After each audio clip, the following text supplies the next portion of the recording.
ইসরায়েলের বেইত শেমেশে রবিবার এক প্রাণঘাতী ইরানি ব্যালিস্টিক ক্ষেপণাস্ত্র আঘাত হেনেছে, যা একটি আবাসিক এলাকা ধ্বংস করে দিয়েছে। উদ্ধারকারী দলগুলি ধ্বংসাবশেষ সরাচ্ছে এবং নিখোঁজদের খুঁজছে। আমার স্ত্রী ও আমি আমাদের যমজ কন্যাদের নিয়ে বাইরে যাচ্ছিলাম। শেল্টারটি বাড়ি থেকে প্রায় ৩০-৫০ মিটার দূরে। আমরা ঠিক বাইরে বেরিয়েছিলাম, তখনই বিস্ফোরণ আমাদের উড়িয়ে দেওয়া হলো। এটা একদম পাগলের মতো বিস্ফোরণ ছিল।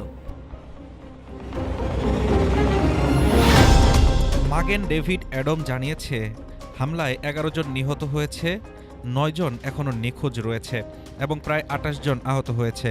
আহতদের মধ্যে কিছু জনের অবস্থা গুরুতর বা মাঝারি। বিস্ফোরণে ধ্বংস হয়েছে স্থানীয় বোম শেল্টার এবং সিনাগগ। এখানে সব কিছু ধ্বংস হয়েছে, সব গাড়ি ধ্বংস হয়েছে।